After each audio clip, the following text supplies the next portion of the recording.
So, whether you're seeking guidance, inspiration, or simply a moment of reflection, you're in the right place.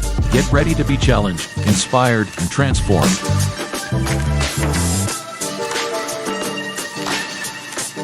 And now, to guide you through this journey of discovery, please welcome your host, a visionary leader and a true catalyst for change, Dwayne Dwyer, but we affectionately know him as the Mindset Coach.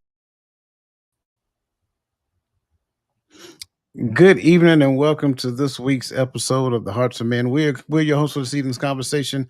My name is Dwayne Dwyer, I go by the Mindset Coach, and I am joined by my brother, the son of Timothy, the available man, also known as Brother Tawami Gaddy. Before we get started, bro, how are you doing on this beautiful Friday evening? Man, you already know it's Friday evening. It's just the two of us, but hey, we still get to do what we do. So I'm good. It was a long day, long week, believe it or not, but I feel good. I feel refreshed to be here with you tonight, brother.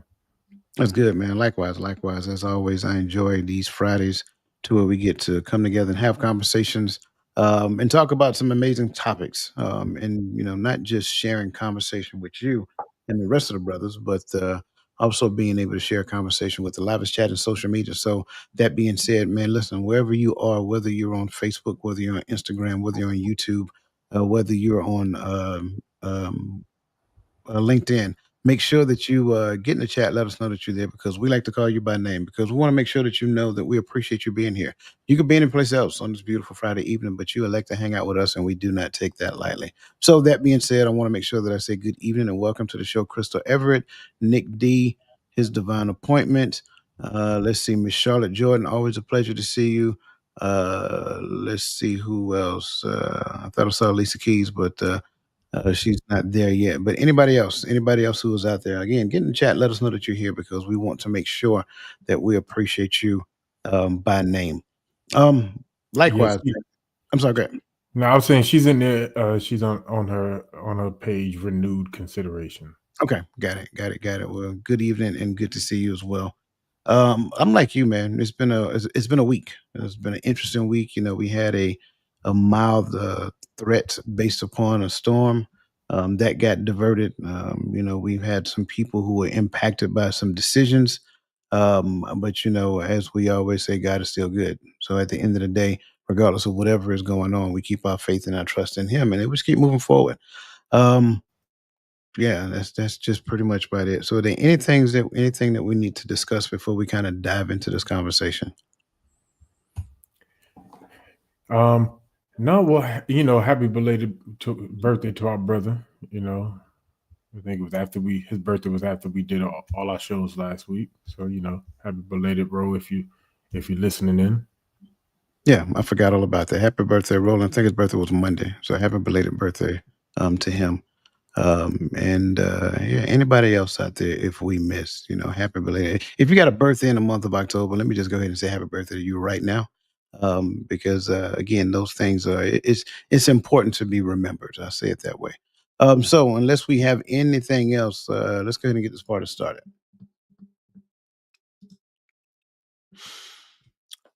What if the secret to achieving your biggest goal isn't more effort, but removing the invisible enemy sabotaging your focus?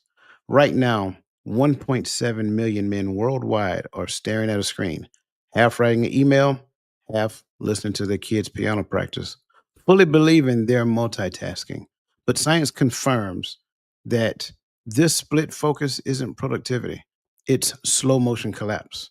Welcome to a conversation that's about to fracture everything you think about success. Tonight on The Hearts of Men, we're dissecting why 82% of ambitious men report their proudest achievements left someone they love stranded. Imagine this. Every time you switch contexts between provider and partner, your brain hemorrhages 23 minutes of mastery, equivalent to torching $1.3 million annually if you're an entrepreneur. Yet we keep playing economic Jenga with our souls, stacking priorities until the towers crumble. Einstein once said, no problem can be solved from the same consciousness that created it. So why are we still trying to balance competing interests with the same fractured mindset? Well, here's a silent killer no one admits. Your brain treats unresolved conflicts like 47 open browser tabs, each one quietly draining your random access memory of purpose. In this episode, we're cracking open the 5 illusions that keep high achievers chronically stuck. You will hear why Warren Buffett's 25 and 5 rule isn't about focus. It's about funeral planning for your version of yourself you're sacrificing. We'll dissect a 2024 study proving that 68% of men abandon dreams not from failure, but from unspoken loyalty to who they used to be or possibly who someone else wants them to be. By the end, you'll know why Maya Angelou's warning, people forget what you did, but remember how you made them feel, becomes a self fulfilling prophecy for men chasing legacy, leaving you to answer one haunting question. If every competing priority vanished tomorrow, would the person left standing even recognize himself?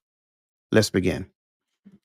So, as we always do, I like to start off a particular type of way, but before doing so, I want to make sure that everybody understand this network is called Empowering Perspectives for a reason. So with that being said, I want to make sure that everybody's thoughts, questions, and so forth and so on they're welcome. So share them. Ask questions, share your thoughts about what we're talking about, because at the end of the day, I believe that everybody is a functional part of the show. And I think that's how we get closer to what is true when you get to the point of triangulating perspectives. So be sure to add your thoughts in the chat, ask questions, because you guys know I tear a whole show up just to make sure that we answer the question. So the question that I want to kickstart this conversation off with is, how would you describe competing interests, and what are some examples that support your definition? Man, when I was looking over the questions, I got stuck right here at the very first question, the intro question, because my mind goes into 3 different spaces, right? Uh, all may not be in the context that this conversation is going, but you know, I think of the grass is greener concept, right?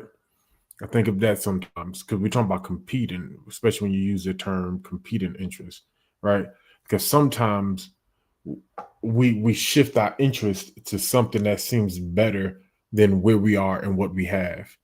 Um, and some example, and this is an easy example for this one. We hear it a lot of times. We talk about marriages. It's easy sometimes to be in the mundane routine and everyday life of marriage, and the interest seems to be declining instead of peaking. And you look over here, this seems more fun. It seems like Marianne across the street got everything that your wife don't have at home, that she do everything that your wife don't do. She more friendly. She's this, but she ain't got to put up with you every day. That's why she's friendly.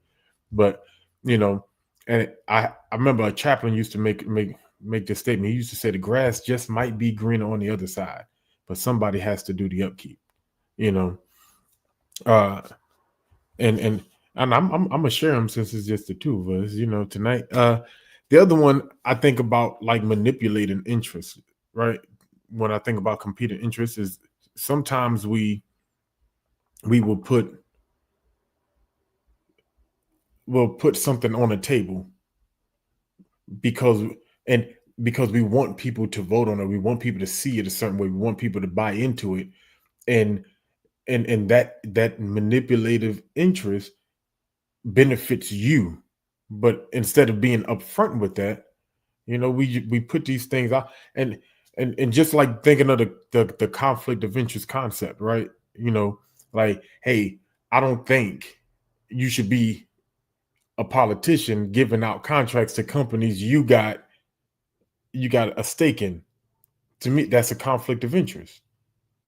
you know or your your spouse being under your command in the military, right? And then of course they're getting the better. They're not getting put on detail, and of course they're getting better opportunities. You got power and control over that. It's why that's not allowed, right? Because that's a conflict of interest. And you hit on my primary thought, and I'm glad you did, because it let me know I was on the right track. And that's just like the shared focus interest, right? um I always when and I know when Paul mentions this in Philippians 3. He's talking about focusing on the Father, focusing on the kingdom. He's talking about, but the way he words it, he says, not that I have apprehended anything. He says, but this one thing that I do, forgetting those things which are behind me, pressing towards those things which are before me. Right? Sounds like shared interest. No, it's not, because it's one thing. It's that I press towards the mark. And I think sometimes we feel like we've fallen short in things that we're trying to do because we haven't given anything its proper attention. And when you got shared focus, both of these interests tend to lack something that you're not able to put into it. But that's my thoughts. I know that was a lot. No, I think it was good. I like the way you painted that. I think for me, it's a very easy, and I'll start with the example first, the example that I have, because I think the example kind of makes it make sense. If you ever go to court and you have to go through jury duty selection, one of the things that they're trying to ascertain during the questioning is to determine whether or not you have the ability to be objectively honest during this particular hearing. And so they ask you a series of questions, those people who are going through selection, and anything that you may have that might be, as you said, a conflict of interest, then you will be, not selected for jury selection. And I think for me, that kind of makes it make sense. And when we take it from that arena and take it to other arenas, I think now the picture becomes clear. And it's to your point, you talked about focus and you had a single point of focus. I really like that. Well, that single point of focus must do some things. And I don't want to get ahead of myself and ask another question, but I think I may because it kind of continues to unpack this. That single point of focus should be my focus, and I have to be objectively clear on that focus. Now, the question I want to ask you in regards to that, um, is there a way, because you have to understand we all have our own internal biases. And on top of that, not just biases, we also tend to give ourselves more grace than what we would give someone else. So, how can I look at me, look in the mirror, and determine whether or not I have competing interests in the thing, whatever thing, it doesn't really matter what the thing is. A part of me want to say that is easy, but I think some of us are used to being busy, so it can become complicated, right? Because focusing on one thing, sometimes you get tired and you want to refocus. All right. I think there's a difference between having a hobby and having a thing that kind of gets your mind away from the thing you focus on so you can refresh and get back to it. But if you got two projects going on at the same time, you know, you some guys out there think they need to have two girlfriends at the same time. All right. It's simple in that aspect, right? But sometimes I think we take on so much because that we may say like, well, that's my person. I hear people say all the time, oh, that's my burden that God gave me to, take on every other people's burdens, and you're trying to handle a whole bunch of things at one time, right? You can't do it. You can't take on their burdens. You can help them bear. Like that's the thing that we're called to do as a community, not you as an individual, right? Trying to be a fixer, and so you have to be able to give yourself, and this how I look at it. You have to be able to give yourself that rest time so you can have reflection time in your day and in your life, so that you can carve out time to look in the mirror. You can carve out time to meditate, carve out time to pray. I think when these elements we talk about all the time, I don't think we really understand how important it is. Like that meditation, that prayer time, that quiet time is it does serve as a reflection time. And as I sit there and I start to think on all the things that I got going on, then my question is, why do I have all these things going on? What is the one thing that is going to push me forward to allow me to be accessible in these arenas, but not necessarily taking them on. I hope that made sense. No, it did. It made a lot of sense. Um, and trying to extract from what you said, because you said a lot, and I greatly appreciate not only what you said, but how you said what you said. Um, recognizing that busy is not necessarily the way. Giving the impression that you're busy is definitely not the way, because the impression of a thing and the thing is not the same thing. That's one of the things that we have to understand. But I also believe, adding to what you're saying, there has to be some evidence that I can see to where it shows me what my true focus is, right? Um, if there is no evidence, then I have to be an honest broker of myself. But then when I have relationships with people, they have the autonomy to be honest with me based upon what they're observing as well. And I should take that as information, right? I should be able to take what, you know, Brother Gaddy tell me about what he observed in me as information to observe what it is that I'm doing so I can make the necessary changes within myself. I think we live in a time and space to where people don't want to hear anything that they perceive to be negative. Well, if it's objective, it can't be negative. It's just it is what it is. You may view it as negative, but at the end of the day, it's just something that I observe. So I'm sharing it with you so that you can take a look at yourself and move in a different way according to the thing that you say that you're focused on. And I think that's one of the issues that we run into. We'll say I'm focused on this thing, but unfortunately you don't have the relevant evidence to say that you have that focus. Sure, you may be doing some things, right? That's like saying, okay, well, and I'm just going to use this show as an example. When we decided a few years ago that we was going to do the show, if I did not put forth the effort to ensure that we got to the point of doing the show, then at the end of the day, I can't say that I was focused on doing the show. Sure, we had a great conversation, but what did that conversation materialize into? And I think that's what we have to take a look at. We have to look at, what does your focus, your lip service, and your deed produce in the direction of the thing that you're focused on. So I love that. I love that. Um, bring up Lisa's statement, because I love what she said here. And so, Gaddy, you gave the example, a man having two, being married and having a girlfriend at the same time. Well, just as she said, competing interests in a marriage when a wife wants to lead with the husband, discouraging kingdom order. And I won't necessarily say lead with. Lead with is more right than lead the husband. And so I think that's really what she meant, that the wife wants to lead the husband. That's more in error as it pertains to the kingdom mindset. Go ahead, bro.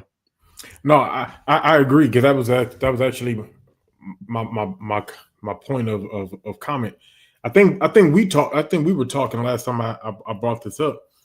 One of the things the Most High allowed me to see a long time ago in Genesis, when we look at what we call the fall of man, right? That's how we label that story. I found it interesting, if you go back and you read it, how he set back in order that which they took out of order, right? Because she could have led with her husband by just simply quoting what the father said and left it alone and never responded back. I'm not going to entertain this conversation no more. She didn't lead the husband, and she didn't take a position over him, because she's leading with him, understanding that this is the direction that he was given for us in this garden.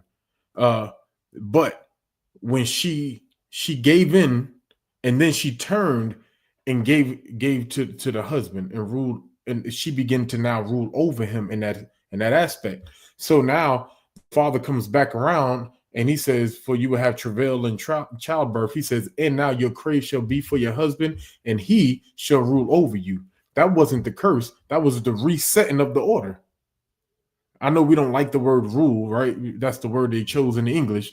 But when we understand the character of the Most High, when we understand what that means, we understand what that looks like. So no need to complain or fight about that. But that's that's right along with what you were saying. And once you distort or disregard the order of God, is autumn. And I like that she brought that there, because just taking that, people don't realize those little things, you just change your focus. Your focus is no longer on the kingdom. You saying it's the kingdom, and you may be reading your Bible, but when you close it, when you close those covers of that book, you're going right back to trying to lead your husband, and now your focus just switched from the Most High to yourself. Absolutely, absolutely. I'm locked in with that. So there's no need for me to add any more to that because I love what you said. Let's bring up Miss Verlene McCoy's question here because I think this is a good question. Can a person compete with themselves and use the excuse to being the way that they are? Right. I think that's exactly what I was saying in the beginning. Thank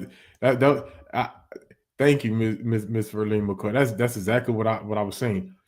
We do compete against ourselves. We don't look at it like that. We just call it busy work. Mhm. We call it multitasking. But no, you're literally competing with yourself. You're trying to succeed both things and trying to become great in both aspects, and you're causing yourself to keep up with yourself. How do you do that? You exhaust yourself and you tire yourself out. And that's why I said, like, both at that point, both of these things loses something. It loses some level of energy that you could be focusing on this. If I'm trying to learn the piano and I'm trying to learn the drums at the same time, one of them or both of them are going to be lacking. I'm not going to get where I thought I was going to get with them. But if I learn this piano first, and after I learn it, and I perfect, when I take a break, I can take a break, get over there and play with it, just learn my time and practice my time and keep up with it. But trying to perfect it, and no, let one of them be your thing of mastery. I love this question. I love your response to it as well. And I like the fact that you took it to the notion of mastery because I think the reason why most people compete with themselves is because they have two different identity of themselves. They got the identity to where they're trying to be what somebody want them to be. And then by that same token in the back of their head, they're trying to be something else, whether it is what their parents wanted them to be or whatever that looks like, right? So now you have these two things going on at the same time. I want to be a good husband, but at the end of the day, I want to climb the corporate ladder. And if I really understand, if I really and truly understand, like I can I can be a good employee, but me climbing a corporate ladder and being a good husband, I can't do both at the same time. I'm sorry. Now, there are some people who are going to disagree with that, and I am perfectly okay with that notion. But if you know what it really takes for you to focus and climb the corporate ladder, for you to set yourself apart from everybody else, for you to really throw yourself at it, there's nowhere in the world I can really be a quote unquote good husband and good father. So I think that's an important one right there because a lot of times we mistake it. Like, sure, the job pays the bills, but at the end of the day, am I using the job to pay the bills, or am I looking at achieving, getting ahead, and being the center focus of attention at the job because I want to be, the company man, as some people like to call it, right? I want to be that. You know what I'm saying? I want to be the representative of the company. Well, at the end of the day, I need to have had a conversation with my wife and my kids to let them know, hey, it's going to be many days I'm coming home late. Even when I do come home late, I'm probably going to bring work home and then find out what their response is to that. And a lot of times we don't have those conversations in that depth. We just decide we're going to climb the corporate ladder and they'll figure it out en route. So that is another way that we end up competing with ourselves, having competing interests inside of ourselves, right? And necessary, and like I read in the beginning, right? We like leave people behind, leaving collateral damage based upon the way that we move. So I really do love that.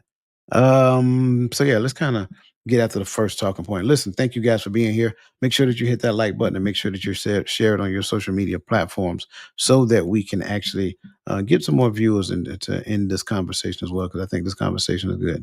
So the first talking point is the silent tax of context switching. Now, that said, I like to remind everyone about the Einstein saying, or the Einstein quote: "No problem can be solved from the same level of consciousness that created it." When we splinter our attention across conflicting goals, we become architects of fragmentation, not mastery.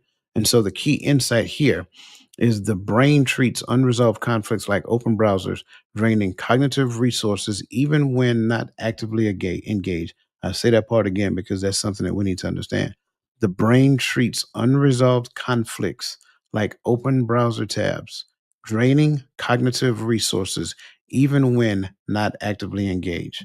And so I think that's important for us to understand because the next time that you decide you want to do this and do that and volunteer for this and volunteer for that, and you just can't tell a person no when they ask you to do something, well, keep in mind that every time you do a yes, you're taken away from something else. Every time I say yes, I'm taken away from something. So first question here is how can we recognize the moment our focus splinters? And what daily ritual could rebuild our capacity for deep focus? Now, I think you started giving us some daily rituals earlier. But again, I would really like for you to go back over that again. And again, I want to read it again just to give you time to process it. How can we recognize the moment our focus splinters? And what daily ritual could rebuild our capacity for deep focus? Man, actually, I love this question. Actually, um, so for me, right, and I have to go for me because I'm not the professional mindset coach here. Uh, but and there's an initial overwhelming that takes place in your mind that you have to mentally make space for when you start taking on too much, right? Because my focus is here and this is what I'm doing. When this new thing comes in and begins to splinter my focus or separate my focus, there's an overwhelming feeling that comes on. Like I've dedicated so much of this time, and now I'm trying to figure out when I'm going to find time to do this other thing. Now the question is that thing that important that you have to give it the time that you're giving this thing you've already been doing? I think for me, that's how I notice. Because once I get into that deep thought about something and it starts giving me that overwhelm, well, because it's trying to compete with my time, it's trying to compete with my focus that I already have for this thing. And if this is the thing that if I'm switching focus, now I think some people have that, and that might come up later, so I don't want to jump over there. But some people have a problem with constantly switching focus, maybe not competing, but abandoning and jumping to something new before you finish one thing. But that kind of came. I thought about that when you were reading that thought of how the mind treats unresolved conflict as open browsers. Stop jumping from one thing to the other. Close this out first. Let's get to a point with this that I'm able to move on to something else. Not that it's still lingering. And so like I said, to stay on topic, that's my point. Is that overwhelming, overthinking. How do I pencil this in? Where do I find time to do? You don't have to take time and find out. How about you think about whether or not it's important enough at this moment? Can it be put to the side? Maybe the answer might be it has to take the place of this other thing for now. Maybe that might be the answer. Not saying it's never the answer. That might be the answer, but one of them has to be the precedent. Um, and so just some daily routine. I find it better in the morning. It's harder sometimes in the morning if you're not already doing something, getting yourself up earlier than you're used to getting up, because you don't have to carve out time to get ready in the morning to find that prayer and meditation time and create more time. Wake up a little bit earlier. Trust me, your body is going to reset when you get up. You just gotta get up and get moving. Get in that quiet place. Get in that place where you can just decompress. Sleep helps you decompress. But now, as you get in your focus, as your mind is starting to grab its what's the word? become cognitive again. I'm gonna say it that way, right? As your brain begins to become cognitive again during the day, you you shouldn't think on anything. Just sit and meditate and think on him, think on his word. Let him refresh you for that day. And in that, it will create space in your mind to be able to lock in, to be able to focus. I could use you. I don't know nothing about real estate, but I'm gonna use Sister Lisa like I know, like I do, right? You know, she got a property that a client wants her to sell. And I know sometimes she might have two or three, right? She might have that split focus by the nature of the uh, of the job. But after she comes off that meditation and that prayer moment, now she can lock in and she can go over her strategy in her mind of how she's going to get this thing on the market, how she's going to get seen, who when she's going to go take the pictures, all these things she has to play out, right? Now it's easier to think on it because you've allowed your mind to be cleared and allowed yourself to be centered and regrounded for the day. I think we could reground ourselves every day. I love your response. When I look at this question, I'm thinking two things. I'm thinking what I planned and what showed up as an opportunity. So when I look at what I actually have planned, ideally I plan according to what my focus is, what my, goals are, what my vision is, whatever that looks like, right? And so if I planned out my day, then I know the things that I actually have planned are within line with what I'm focused on doing. But I also believe that sometimes, there are things that we include in that plan that may not necessarily be a part of the thing that we're focused on. So in that moment, a couple of things. There can be some internal cues that I may actually have set up, predestined mind set, right? I set my mind to recognize certain things. Um, but I can also have some external observers as well. And those external observers are kind of like guardrails for me within the scope of my own plan. And so when they observe me taking time out to do a particular thing that does not necessarily that does not necessarily fall in line with the thing that I'm focused on, they can have a conversation with me. I think that's a real clear cut and easy one to observe. Um, but I also believe that asking myself a very intentional and appropriate question in the midst of the thing can kind of snap me back into it as well. How does this serve the thing that I'm working towards? Because when we ask that very honest question, we now require a very intentional answer. And sometimes we can ask ourselves the question, but we don't stick with the question long enough to demand an answer. Asking the question is good, but the answer is the thing that you're seeking. So stay in the question to demand an answer. That's based upon things that are planned. But what about things that happen by happenstance? Gaddy just stopped by the house and say, "Hey man, let's go to the go to the sports bar, whatever the case may be." And I'm working on something. And I'm like, you know what? I can walk away from this for a moment and go to the sports bar. Well, now Gaddy just now contributed to my delinquency, right? Not only, and I'm not a minor, so I left that part off intentional. Not only am I distracted from the thing that I'm supposed to be focused on, but I got a partner in crime now. Okay. I talk about people all the time because I think it's intentional that we identify who people are in our lives. You got people who are for you, and you got people who are with you. You don't have to ask them to put themselves in a particular category. Their behavior actually does it for you. If a person is for me, then we're working together in a direction of where our focus is. It doesn't necessarily have to be the same focus, right? But if we know each other's focus, we keep each other accountable. If a person is with me, they'll try to pull me away from the thing I'm focused on every opportunity they get. And here's the sad part about it. If I allow them to keep doing so, they're going to keep coming back. But about two or three times, I say, "Hey, you know what? I appreciate it, but I really need to focus on this right here. Maybe later." Right. And then they come back again. "Yeah, I appreciate it, but I really need to focus."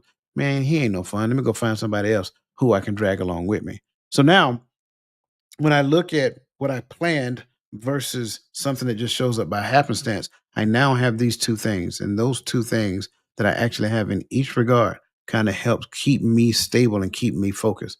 I really do believe wholeheartedly that we devalue the necessity of the people that we have in our lives because those people are, I mean, they're worth their weight in gold.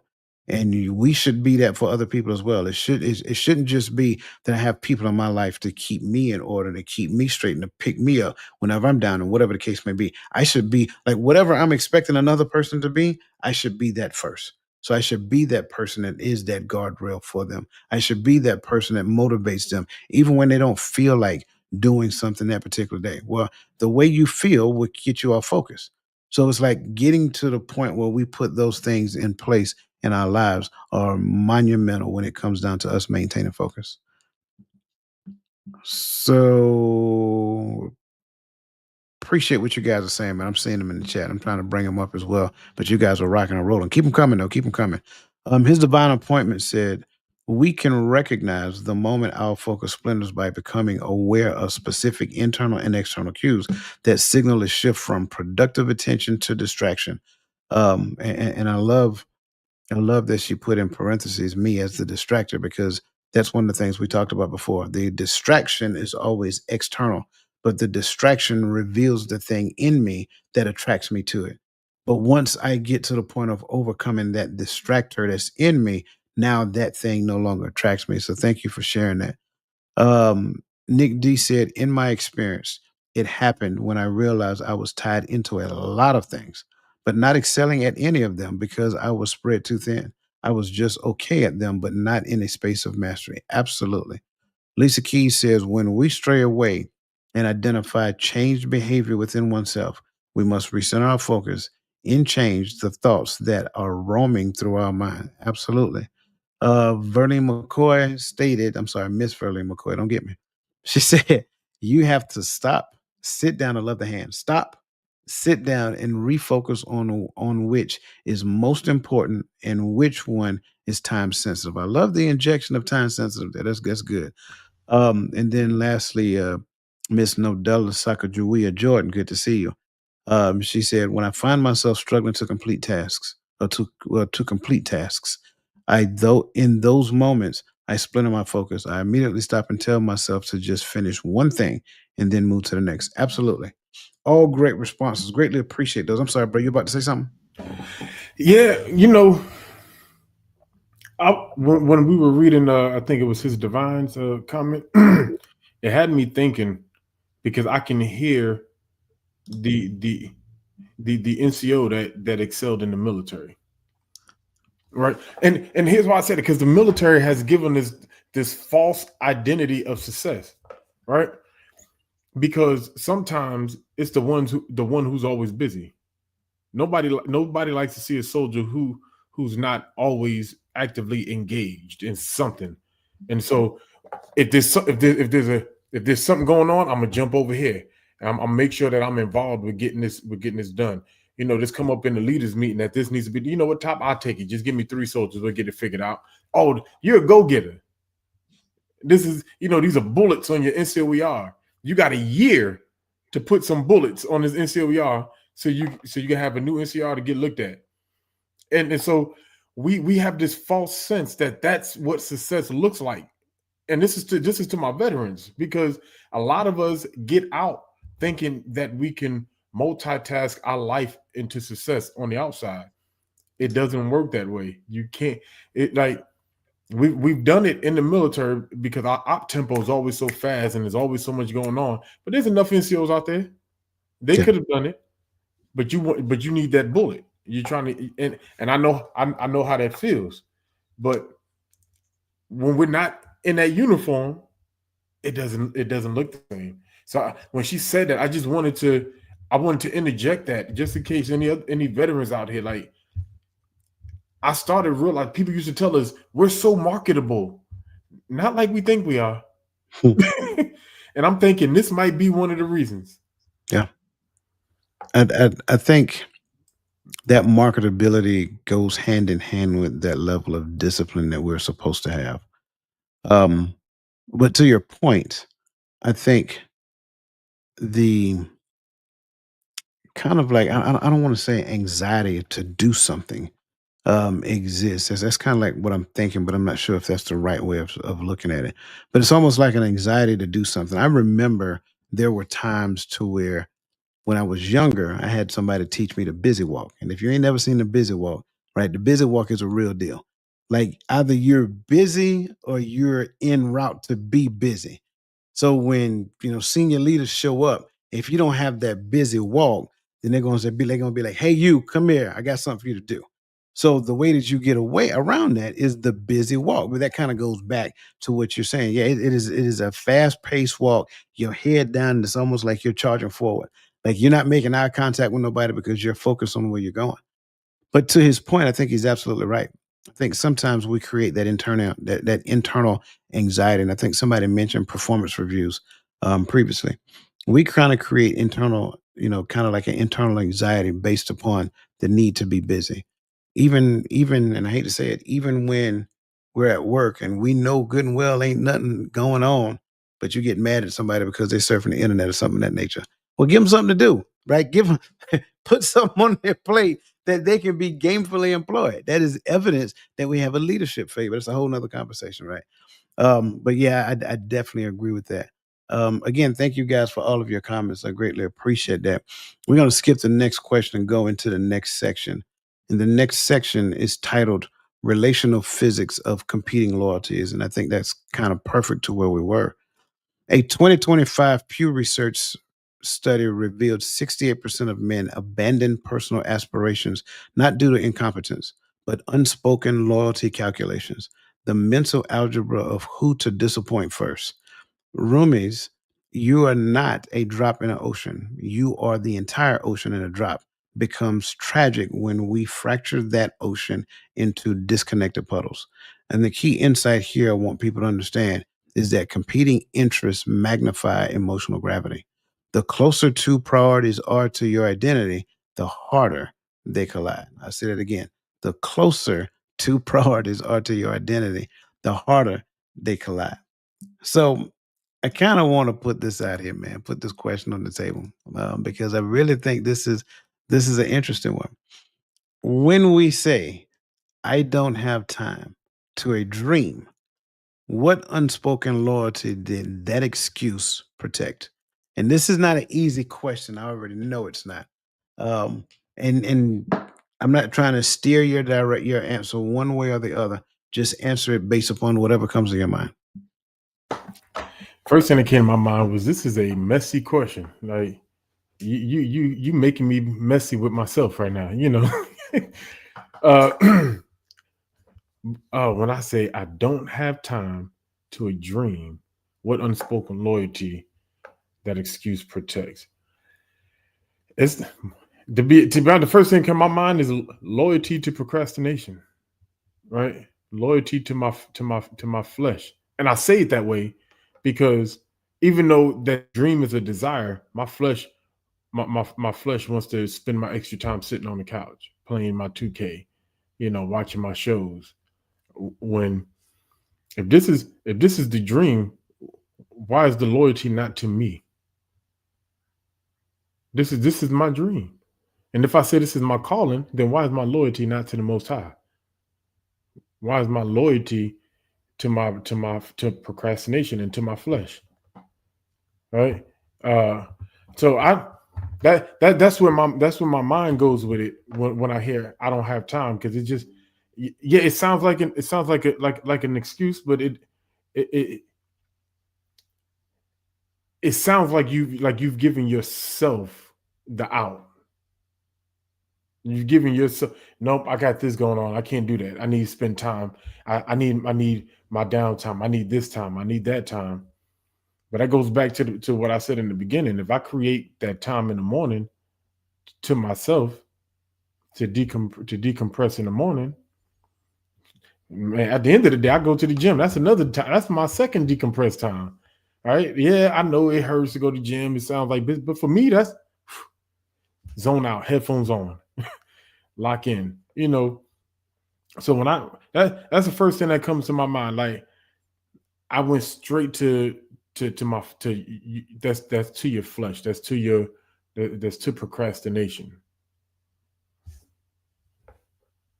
I yeah, I agree. I really like this question. And I like the fact that when it before we got into it, it talked about two competing interests that are closer to your identity.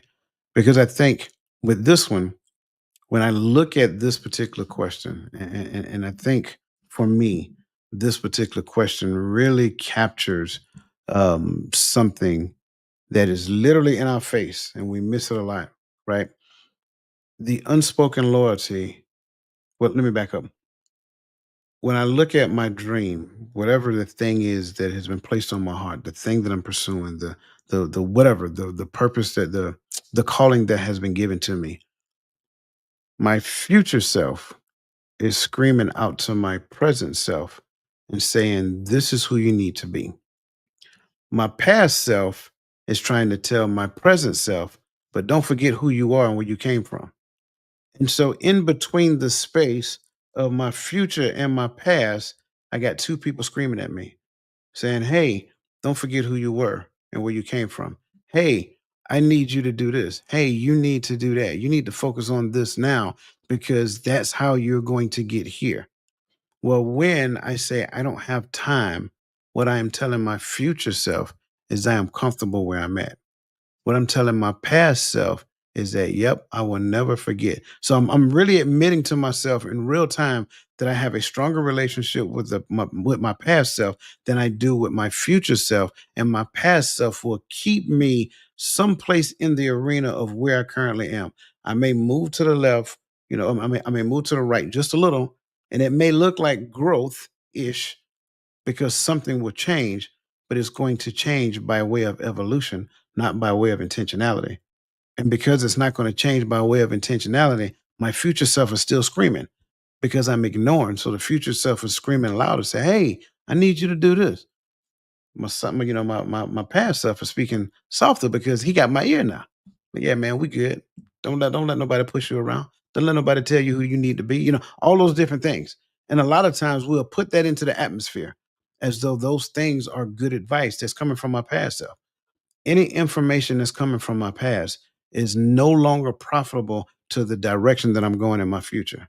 It was good for that moment in who I'm supposed to be now, but I need to listen more intently to who my future self is calling me to be, as opposed to keep focusing on what my past self keeps reminding me of who I should be. And I think that's the thing because they're so closely aligned with one another. It's the same person, just in two different aspects of time. And because I can't focus on forward, or I choose not to focus on forward, it's too easy to look back and tell the story. Well, let me tell you about who I used to be. Let me tell you what we used to do back here. Let me tell you about, I remember Gadden, we was in the army, man. Let me tell you something. I remember back when, Sergeant Johnson. Yeah, we do a lot of that because we're spending a lot of time in the past. But it's not so much as the amount of time, if I get to the point, and say it this way, if I get to the point where I spend less time reminiscing and more time imagining, right? If I spend more time imagining, then now I can actually see clearer of what my future self is calling me to do, calling me to be. And then I can start putting those things into practice now, right? Spend less time in relationship with that dude. That dude served his purpose. It's not that dude's a bad person. That's where I left from. Don't be like Lot's wife and keep looking back, right? Look forward. That way, when you look forward, now it kind of keeps you focused. It don't keep me on that couch. As you said, what was it? What's the game? The game system you was playing? Uh oh, my PS5. PS5, that's what it is? Man, let me tell you something, bro. I'm so disconnected from games, I don't even know one from the other right now. If you had said Atari, bro, I would have believed you. I'm not joking. Um, but that wasn't directed at you. I'm just saying in general, right? Spend more time there than I do there because that'll keep me off of this. That'll keep me off my behind doing absolutely nothing, flipping channels, things of that nature. So that's just kind of like my response to that. Any other thoughts that you want to share before I dive into this chat? Nah, I was just when you was talking about that, because I'm big on leave those which are behind, right? So I can press towards what is for. That's why that's one of my favorite scriptures in Philippians 3. Um, but I know some people. Listen, we've all done it. We've done it sometimes in the back. Like, yeah, because I remember when we used to do this, and remember when we used to do in the military used to do this. We talk about Mhm.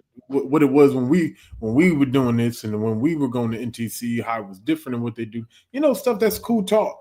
But I'm big on, like, yeah, there may be some brother banter that we may do for a couple of minutes, but the reality is, if I'm not going back there to get the lessons learned, so I don't make those mistakes again, what am I going back there for?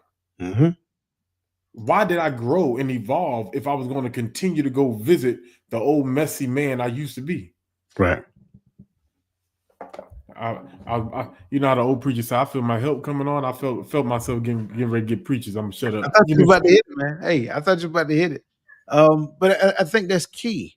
I think that's key. I think a lot of times we're too afraid. We're too afraid of the future and who the future is calling me to be. It's challenging. It's it's intimidating to a certain degree. This is easy from the past to who I am now because I've already walked that path before. I can vacillate between an aspect of who I used to be and who I am right now. That's easy. I've already walked that path. But this is uncharted territory. This is where I'm called to be. And the interesting part about this is all faith territory here. All of it is faith territory. That's why it's so challenging because you've never seen it before. You've never experienced it before. And then there's this little voice in the back of your head that says, well, what if I fail? What if I fail? What if I fail? Then I say, tell that thing, that's what we're supposed to do. We're supposed to fail forward, right? Every hint of perceived failure gets you closer to success. But we're too afraid to hit that first hit of perceived failure. Charge forward and fail. In fact, fail boldly. Don't just halfway fail, fail all the way. That way you can learn all the lessons at once. That's just my thing. That's just my take on it. And I know you're saying fail, and I'm hearing fail at the same time. And the reason why, and it was good about this. The one thing I sucked at in track, reason why I think my coach wanted me to do cross country and I quit, was was not because I wasn't fast. I had a problem at the end of my races. Guys, I was faster than I was beaten. I wonder why they would clock the tape faster than me. How? When I know I'm in front of them, because they have this thing that they do at the end when they're not afraid to fall. Mhm. They lean into it because they know if I lean into it, there's a chance that I'm gonna fly ahead towards success. I'm pushing that momentum. So if you're gonna fall forward, I promise you. I know he said fail forward, but you fail after you fall. So Mhm. when you fall forward, that's the inch difference between success and failure. Yeah. So I think that was good. I like that. Yeah. I agree. Like I said, I like what you said as well. Because again, now you're talking about see what I heard you just talked about was momentum. And part of that lean, that lean, you're using your momentum to make sure that no one beats you. Like you don't want to take the race for granted. Right? So even after you've done all you can, when you get to that finish line, that's that lean forward, right? And that lean forward ensures that, hey, okay, it looks like I'm winning, but let me just make sure. So I like that. I like that. Nick D and Lisa Keys, listen, greatly appreciate the support. Just in case you guys didn't know, anything that's given to this channel kind of is recycled back and again it allows us to do certain things like this right here, right? What I tend to do is this is you get a new one of these every show. We tend to change from different things that we're able to offer, and so it's because of people who contribute to this channel, stuff like that. So thank you guys so much. Way less than what you used to tithe in church. Anyway, let me Miss Charlotte Jordan, she made a comment. She said, excuses. Excuses is the thing that's the reason why we say, I don't have time for that dream. Absolutely. That's an excuse that we're making. It's comfortable to make an excuse because there is nothing that I need to do on the backside of the excuse. So I love it. Nick D said, loyalty to the way we have been programmed. to live our lives. I was not taught or encouraged to dream. Man, listen, I can spend another 30 minutes on the programming aspect of this. Again, it is very difficult for someone, I'll say it again, it is very difficult for someone to teach you something that they themselves were never taught.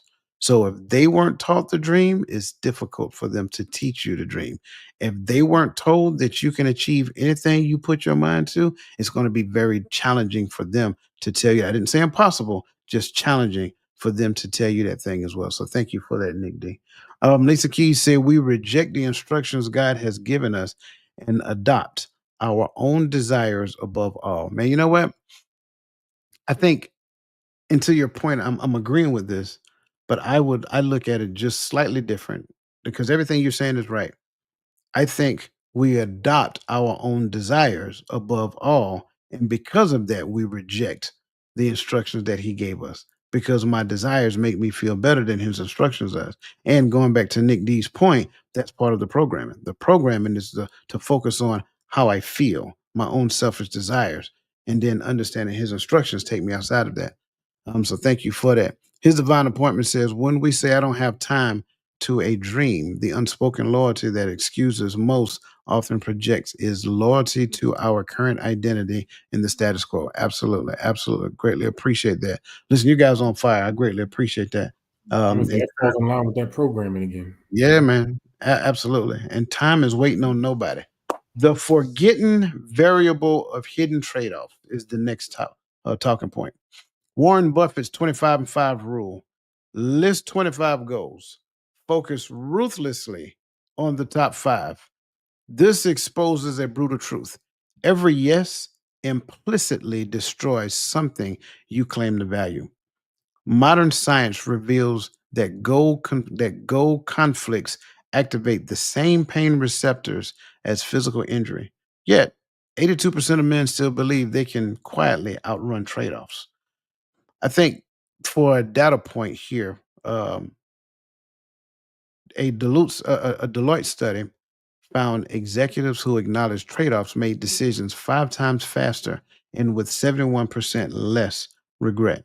So the question that I have here is, give me an example and reasoning for a seemingly small yes in your life that is quietly strangling a bigger yes we've been avoiding.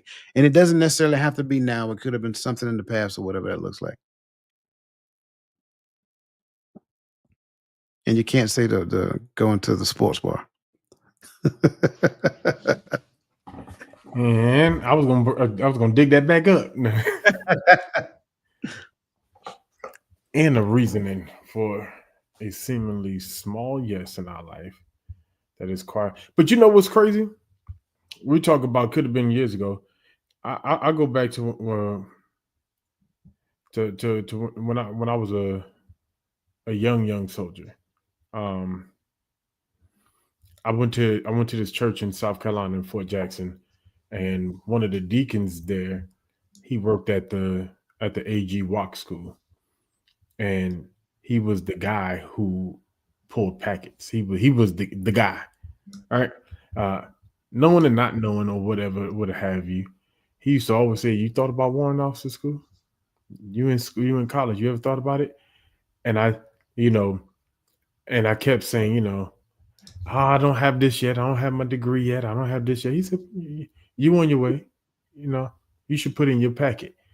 And everybody's telling me who this guy is, and I know who this guy is. I'm like, by this time I know, but I don't know if it's a small yes, but my initial contract coming on active duty was 2 years.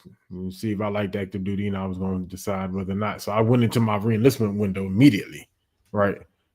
12 months after I got that, I went in my window. So I'm talking to this guy, and he's talking to me. He's giving me the plan. He's giving me the packet I need to fill out. Like he's trying to tell me, I got you taken care of.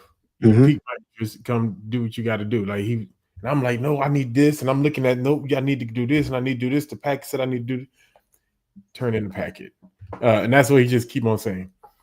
And same time, Matt Sergeant, I can't remember the Matt Sergeant name, but he was my re-enlistment NCO. He was my career counselor.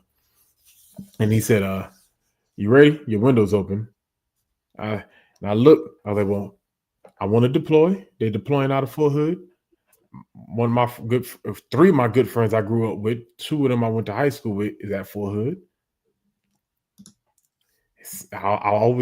Something about the Cav. A lot of the NCOs and drill sergeants I was around all had Cav patches, and I was like, something about the Cav. Yes, and I said yes. I went there, signed the papers, threw my hands up, put 6 more years on that thing, on that bad boy, got me $12,000 that disappeared before I even left Fort Jackson. I was young and dumb. I didn't know what to do with money, right? But all in all, like I don't regret it. But the thing says, strangled a bigger yes, right? That bigger yes could have changed. I could have still went to Fort Hood later. I could have still achieved something. I could have still had the deployments under my belt. I could have done some of these things, but I wanted. Now I'm not even gonna say what I wanted. The reasoning is real. I was afraid of that level of success. I never seen it. Not from nobody I knew or nobody that came from where I came from. I didn't see it. If I not knowing that some of the warrant officers and officers came from where I came from, but what I knew, they looked like brothers who never been there to me. We judging them from what we see now because we don't know where they came from. But that's how that's how I look at it. I was afraid to succeed, and so because of that, I took the long route to promotion. I'm gonna go grunt it out, go here, and I did it in high school too. Major Torelli, my RTC instructor, he had connections at West Point. I know he had connections because the only reason why I got pulled up there to stay there for a week as a prospect was because of his name, because of him, and I turned it down because it's just I didn't think I was right. I didn't think I was a good fit. I had the same experience, believe it or not. I actually had my warrant officer packet filled out. I just never submitted it. But that's not the yes. The yes, seemingly small yes, that is everything that I'm doing that and here's the funny part about it. It's not that the things I'm saying yes to are not within line of what I'm focusing on.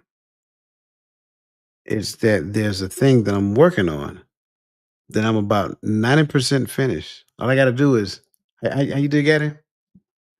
All I gotta do is lean in. And every time I accept doing this over that, it pushes that to the right. And I'll tell you what it is. It's a book I have on my desktop right now on faith. Probably like at 150 pages. But again, it's at a 90% completion. And I just have to it's going to take me to take everything just one day and say, hey, you know what? I'm not doing nothing today but finishing this. And I'm just going to have to do that because at the end of the day, I believe number one, I'm supposed to finish it. Number two, I had been supposed to finish it. But I just look at everything else that I was doing. I just kept saying yes to this, yes to that, yes to this, yes to that. So I said, hey man, you want to do this? Yeah, I'll do that. You know what I'm saying? Just stuff like that. And it's not that I don't have the intention on finish it. It's just almost like a level of procrastination because in my mind, I know I need to finish it. And I prefer to finish it here because I like to see everything big. That way I can go back and proofread, analyze, and all that other great stuff and walk away from it and come back and read the entirety of it again. Because it's always something that you find in it. Something that you find, I don't like the way that read. Let me change this up, whatever. So that's my thing. It's not like it's one thing in particular, but it's everything that I'm saying yes to that prevents me from finishing that thing. So I greatly appreciate that. Um, Look at it. His divine appointment says she had the one officer thing too. She never turned it in. So it's interesting how we have shared experiences, right? Nick D said, my seemingly small yes is devoting more time to babysitting. It has limited my availability, and lessened the time and energy I have to commit to projects that are focused on my purpose. I love that. Lisa said, "My big yes is peace and moving forward from the past. I think of the habit and do not allow it to distract from the big yes." Okay. Greatly, greatly appreciate that. Did I freeze? I was checking. I was trying to check in the back because I'll make sure it wasn't me. Oh, okay. Can you guys hear me? Can everybody hear me? If you can hear me, put a one in the chat. It was more like a glitch Oh, in and just out. for a second. Okay. Yeah. Gotcha. Gotcha. Can I Okay. can Yeah, I say absolutely. something on Nick D's? Because Absolutely. man, like, and I don't know if anybody else noticed it, right? Because I'm sitting here and I'm like, not a bad thing. My seemingly small yes is devoted more time to babysitting. It has limited my availability and lessened the time and energy I have to commit to projects that are focused on my purpose. Sometimes doing what seems like you're doing good can be the offset. I don't know who Sister Nick D is babysitting. She could be babysitting her nieces for her sister or brother. She could be babysitting the grandkids for the kids.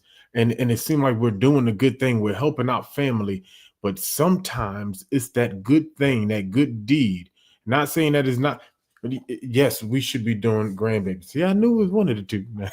But I'm not saying that we're not supposed to do good unto others, right? That is a commandment. But there are distractors that show up in in the mask of a good deed to distract you from what you're supposed to be doing. And because it's a good deed, it becomes an excuse that's digestible. I can tell myself I don't have time to do the dream or to do the calling or to do the thing that I know I was purposed to do because I got to take care of these grandbabies. I Mm, got to help my kids out. And it sounds good, but sometimes we trap ourselves trying to do good. mm. Mm, That right there speaks volumes. right. Yeah. Yeah. Mm, Yeah. I like the fact that you went back and touched on that because I think that's key. I think that's important. Like, and you're right. That's not a bad thing to do. But it's just having to understand when and where. And I also look at it and I get it. I get it. We're in a different time. We're in a space to where a lot of us as grandparents can be available. To where back in the older generation, 9 times out of 10, we lived with our grandparents. So it was like mama didn't have to ask for a babysitter. The only thing I had to do was go home. Somebody was there. Right. So I think, I think we look at those different things, different dynamics, different ways of being these days. And again, that makes saying no that much harder. And I think, I can't remember who said this. Um, I want to say it was Steve Jobs. Focus is not me, not my inability. Focus is not so much as me saying yes or me saying yes less, but it's me saying no to everything that I believe pulls me outside of the direction that I'm going. And it's important enough for me to do. You must convince me to say yes now. And I think, sorry, but times we're not in that convince me to say yes mindset. It's like if I just put something on a table and say, "Can you?" And it's like in my mind, either I believe I'm supposed to say yes, or I may exist in some type of, I don't want to call it people pleasing, but it can show up in that space. Therefore, I feel like I need to say yes.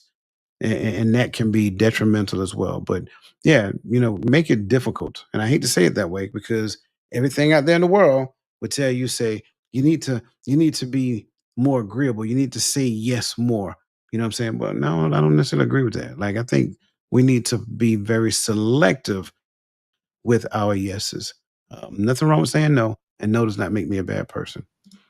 I, Um, I learned that sometimes, and this may sound rough, right? But sometimes you are walking towards the right track, or you are at least on the narrow road. Because when you get on the narrow road, the people who don't want to walk on the narrow road will walk away from you to get on that wide road. And yep, so if you saying no means that, well, I can't talk to you no more. Even if it's my child gonna tell me you can't talk to me no more because I held a standard for myself, and you can't support the direction or the dream or the call or whatever the case may be, then that's where you're gonna walk. That's where you're gonna go. And sometimes that hits me to where I'm like, that I know I'm on the right track because there was nothing I did to that person. It's what I did for myself, and it caused you to walk away. Or I did it for my obedience to the Most High or to the Word, and you walked away because you didn't want me. You wanted me to be obedient to what you wanted me to do. right. And so when they walk away, okay. Mm, I love it. I love it, man. Looking at this time, let's jump on. Let's move on to the next section. This one is eco design systems versus legacy blueprints. Carl Jung warned, until you make the unconscious conscious, it will direct your life and you will call it fate. The average man juggles 5.3 identity roles daily: provider, partner, parent, etc., creating systems where interests compete because they serve different versions of himself. MIT's 2024 study, Motivational Architecture Study, proved conflicting interests arise not from goals, but from unexamined visions of who you need to become. The key question here, which is reflective in nature, is, are you building one integrated life or managing a Frankenstein monster of mismatched ambitions? So I got two questions here, but I need to narrow it down to one for the sake of time. So I think the one I want to ask is this one. Which of our current roles or titles no longer fit the person we're becoming? And what armor would you shed without it?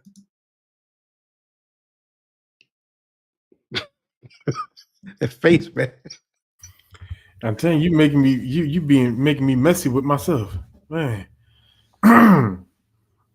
Which of our current roles or titles no longer fit the person we're becoming? What armor would you shed without it?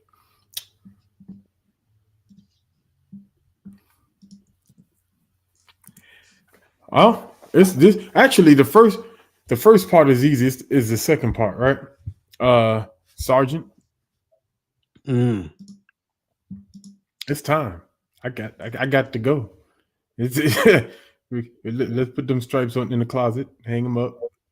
It's time.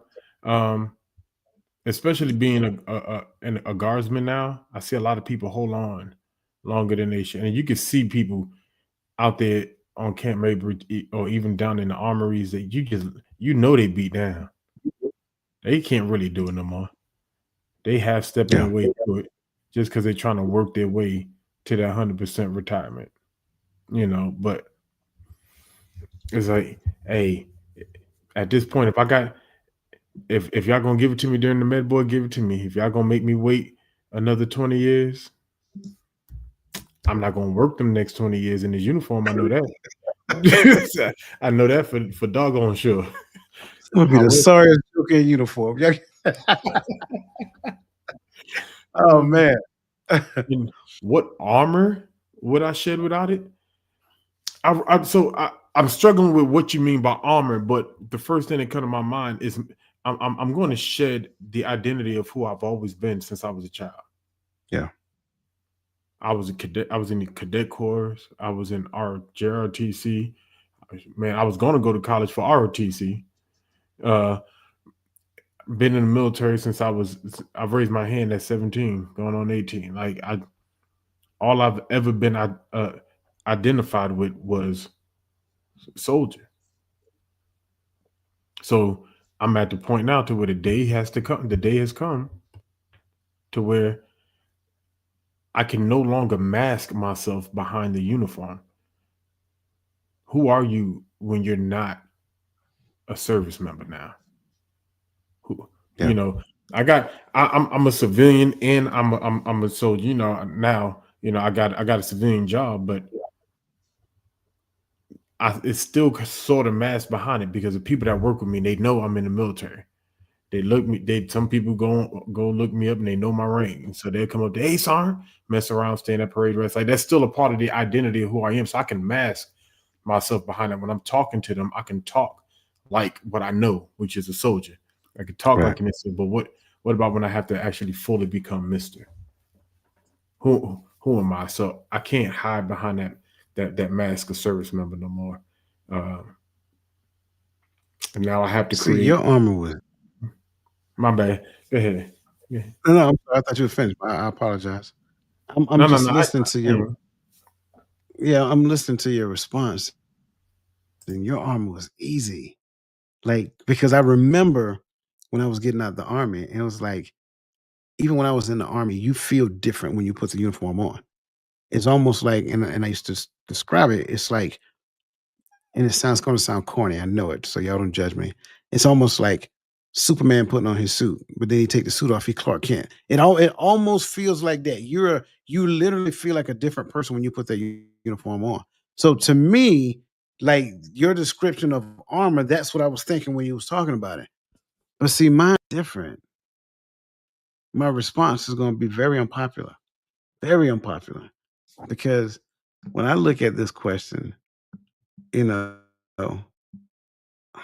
which of my current roles or titles no longer fit the person I'm becoming? Black man. Like I said, it's unpopular. Black man, right?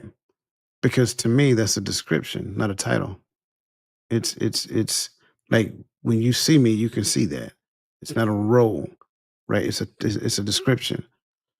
And so when I look at the armor,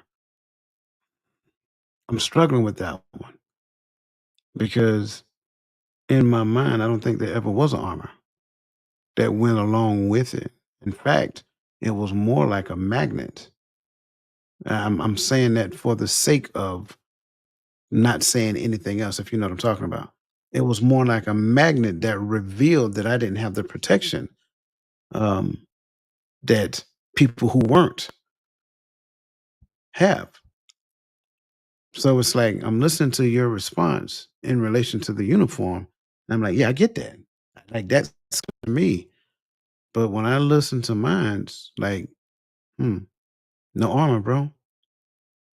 So maybe shedding that identity, that role, that ideology of who I am now allows me to put on armor because I don't walk through the world viewing myself through the lens as that. And you got to realize, and I can't speak for everybody else, but being raised in the South, that's who you were. Like that was your identity. Like I don't care who you are. If you grew up in the South, you know exactly what I'm talking about. You did not forget that either. But now changing the narrative, take it off, it allows me to put the armor on because I don't, and just being honest, it's not that I expect anybody else to forget that that's my description, but don't view that as my identity because I'm not going to allow you to view me or minimize me based upon your perception of that identity. That's why I say it's not a popular response. And I know some people they lean back like, come on, bro. I get it. It's uneasy to hear that. But I also think that going back to what we were talking about previously, if I am intentional about following and focusing my attention on the most high and who he called me to be, then I don't have to be categorized because now we start categorizing people. That's just as bad as religion because religion is divisive in nature. So, long-winded response, bro. But come on, man, give me what you got. I know you got something. Man, I got a lot. I ain't gonna give it. Man, you, woo, yeah, you went there with that one. and it's dope though. Is dope because though I understand the experiences that I've had, it's not because of my identity as a black man. And this is what I had to teach myself, right? And Mhm. you know me, you know my full disclosure, you know, in this aspect of identity. But when I started when I started looking at this identity thing differently, I realized my experiences are not it's not because I am a black man, it's because you see me as what you Right. think black man is. Correct. So I no longer give you permission to tell me that I'm inherently violent. Now we know these things are systematic conditions, right? We get that of why Sure. certain things are what they are, but at the end, that's what your perception of me is because how I look is your problem. I don't have to make that mine. And so I know where I identify. I identify with what this identifies me as and what this tells me to be. And that's what I'm going to do. Mhm. I'm going to walk according to that. And I get it. I know when I get pulled over by a cop, I know what he sees, right? Yeah. But you don't have permission to call me that or treat me as such. But I'm see, trying. even that right there, just that right there, and I'm glad you said that, right? Because part of it is that that's what I believe he sees as well. You see what I'm saying? Like, sure, the description. I know he sees the description, but do he see me through the lens of the description, or do he see me through the lens of a person who's been doing 75 and a 35? You see what I'm saying? So that and that's the long talk I had to have with myself. Like, if I did something wrong, then he's right. But if he just pulled me over because I fit the description, right? I'm driving down the street doing 35 and 35, and next thing you know, he do a U-turn in the middle of the street and start following me. Why? So that's my thing. Like, the second part, I get, but the first part, like, if I did something wrong, that I need to sense what's happening when he comes to my window. Because if he just do regular routine conversation, sir, do you know why I pulled you over? I'm like, yeah, man, I was speeding. I got it. You, and we start laughing. That means he view me as a human being. To me, Right. that's more valuable. You see what I'm saying? Because Right. now I can admit my wrong. We can laugh about it, and he can tell me I'm still gonna give you this ticket though. And I'm like, I know it. Just come on with it. You know what I'm saying? So I think that's different. I think a lot of times, and I can only speak for me. I can't speak for everybody else. A lot of times when I was younger, I seen life through the lens of those things. Even if those things never happened to me, I know of people who they happen to. Therefore, now I'm looking at life through the lens of those experiences, and I'm believing that you're looking at me a particular type of way. Therefore, if that's what I believe, then to me you are.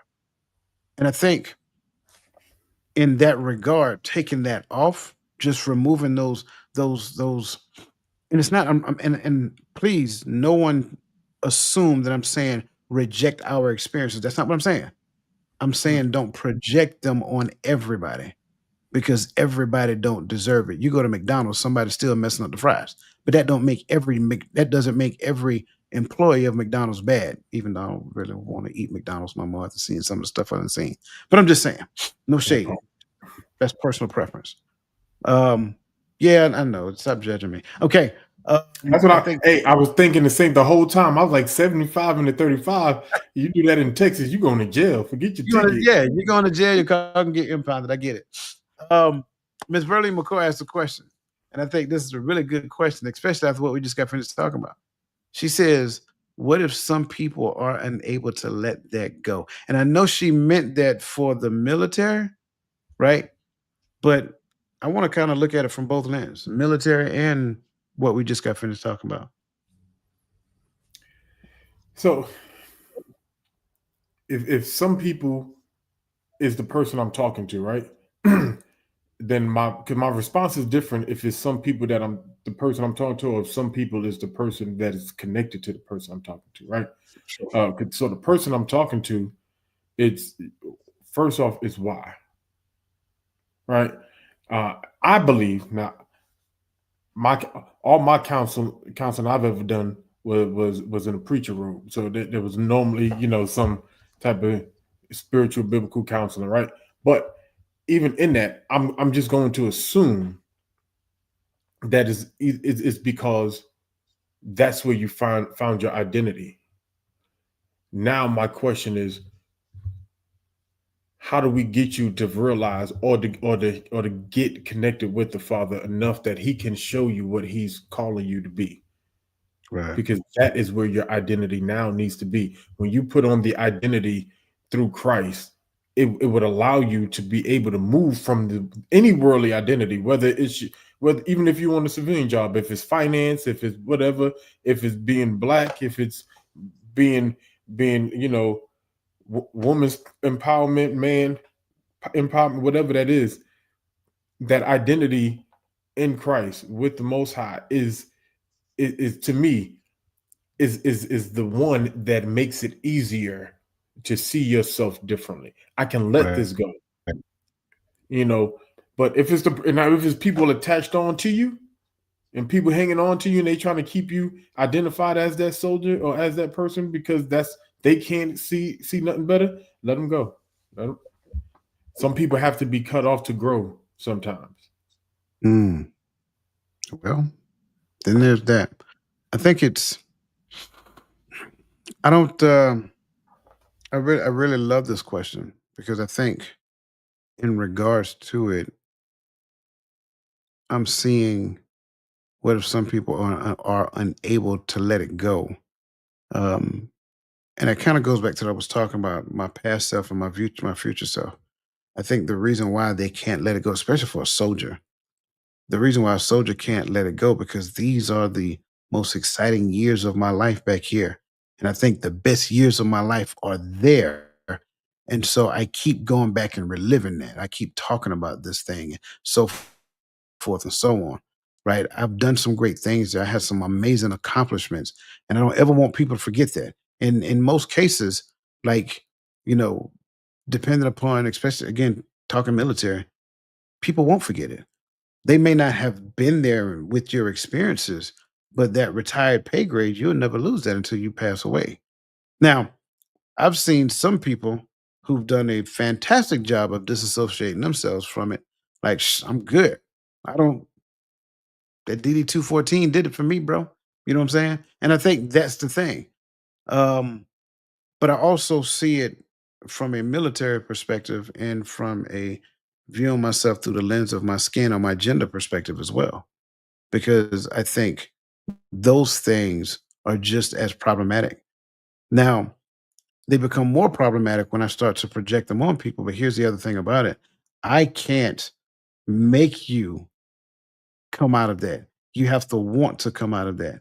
That's the other part. And so if that person is unable to, it's probably just because they've never made a decision to. And until they make a decision to, they're going to be unable to. When they make a decision to, the first phase, they're going to be unwilling to. Then, when they get to the point of being intentional about that decision, then the will now follows. And I think that's just kind of like how it goes. So, thank you again. It's a great question. And I greatly appreciate that. One last section, man. I know we had that time, but we're gonna knock this one out real quick. And this last section is the reciprocity paradox and achievement. Harvard's 2023 Paradox of Success research found that 79% of achievers lost core relationships within 18 months of reaching a major milestone. Maya Angelou's "People will forget what you said, but never how you made them feel" becomes prophetic when success bleeds connection.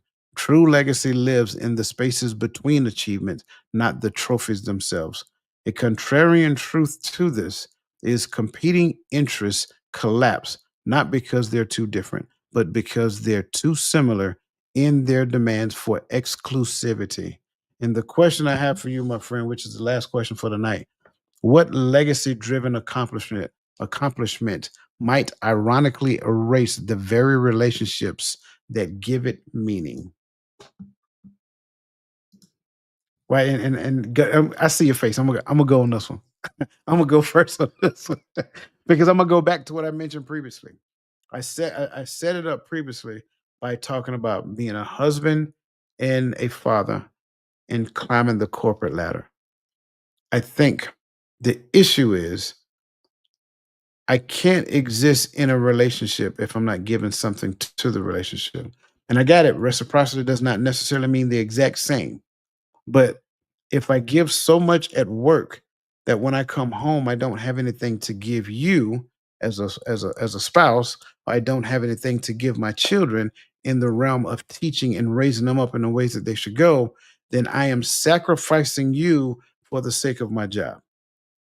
I'll say that part again. I am sacrificing you for the sake of my job. The only person I get the right to sacrifice is me. To whom I sacrifice is key. I should only sacrifice something about me to the Most High for the sake of you, not to you, for you, or whatever the case may be. And definitely not to a job that at any given point in time, they'll hand me my pink slip and say, we don't need your services anymore. So I use that one because when I look at the reason for the job should be to get me started in creating the legacy for my family. But a lot of times, what we do is we pledge loyalty to a job or we pledge loyalty to something else and not realize that our families are suffering because of that. And I talk about this from the perspective of men because that's what men do. We work. When we get our feelings hurt, we go to work.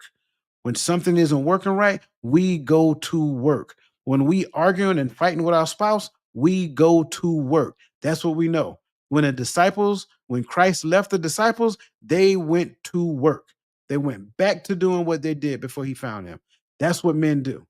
And a lot of times, what we do is we want this beautiful relationship, white picket fence. You remember a Little House on the Prayer. I'm sorry, you probably don't remember. Little House on the Prayer with a house with a white picket fence, and you had the flowers and all that stuff around. That's what you want. That's your vision of relationship and marriage and all of that other great stuff. But then you commit yourself to your job and not commit yourself to your spouse. You commit yourself to your job and not commit yourself to the Lord. And so the issue there is those competing interests now put you in the place to where something is going to be sacrificed because you have not necessarily put the job in its proper place. And the job goes beneath your family, not before them. Doc, you went there. You went there with that one because I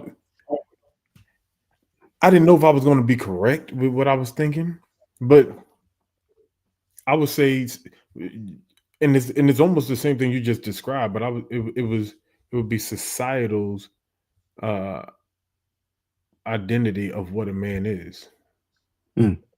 and it's just right along with what you were saying because what's the name of this song? This is a song by Music Soul Child that he came out with. In the first line of the song, I think it's like "Teach me how to love," and it's like how to love her.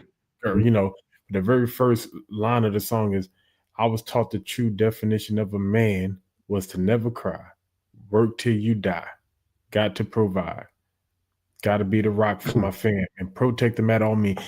But when I'm listening to that song, it's work till you die, got to provide was the sense of be the rock for my fam and protect them at all. And that's everything we've talked about, like through the last couple of years when we talk about the stoicness and all this other thing. It falls right in line with this idea of what the modern identity of what a man is. Like it's a legacy.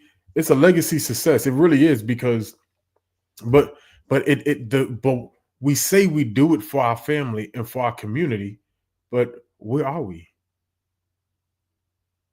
The ones that the ones that are not allowed. You got those that are not allowed to be there for their kids, right? The baby mama drama. You got those who who left, back in the day because whatever the welfare act. The ones who went and got milk and never came back. We got that. But guess what? The ones that are still married and at home are still not there. Yeah. They at work. They working overseas contracted jobs because there's more money there. And they ain't hugged their wife in 3 years. They ain't kissed their kids or spanked their kids in 3 years. Like So yes, they got a nice house, they got all the stuff, they go shopping, they eating well, they don't have a need. Life seems happy. But when they grow up and they get into relationships and they realize that they are lacking in relationships because they don't know the relationship with their father. Mm.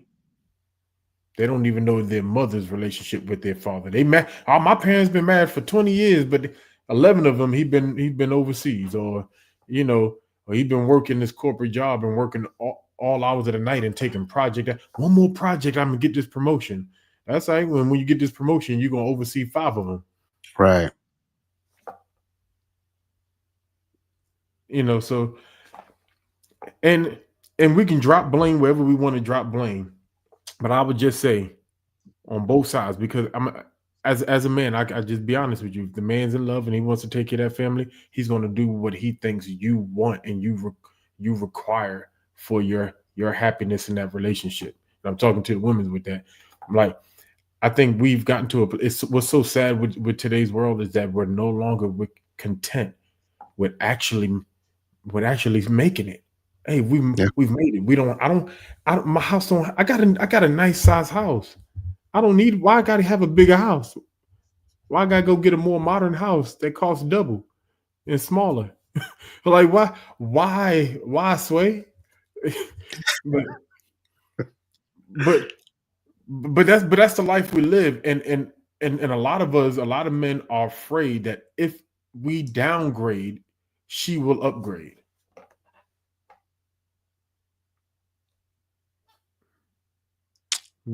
So true. So true. I love it. Greatly appreciate your response. Listen, I greatly appreciate everybody's response in the chat, man, in the comment section. As always, man, you guys on fire. Like I said, you are a functional part of the show. We did go long tonight, so we're going to forego final thoughts. And just want to make sure that you guys know that we appreciate and value your time.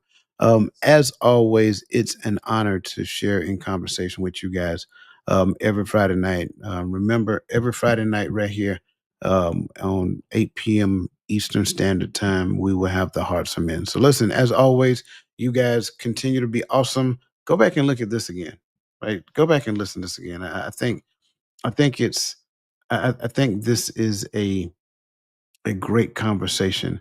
And you're absolutely right. It is a double-sided coin. What is said for one is also meant for the other, because what I said about job, what I said about what he said about relationship also works the other side as well. So listen, go back and look at this again. Share it with somebody else that you think will get value out of it. As always, we greatly appreciate talking with you guys on Friday. Again, as we always say, let the best version of yourself be a blessing to somebody else. And we will see you guys next Friday night.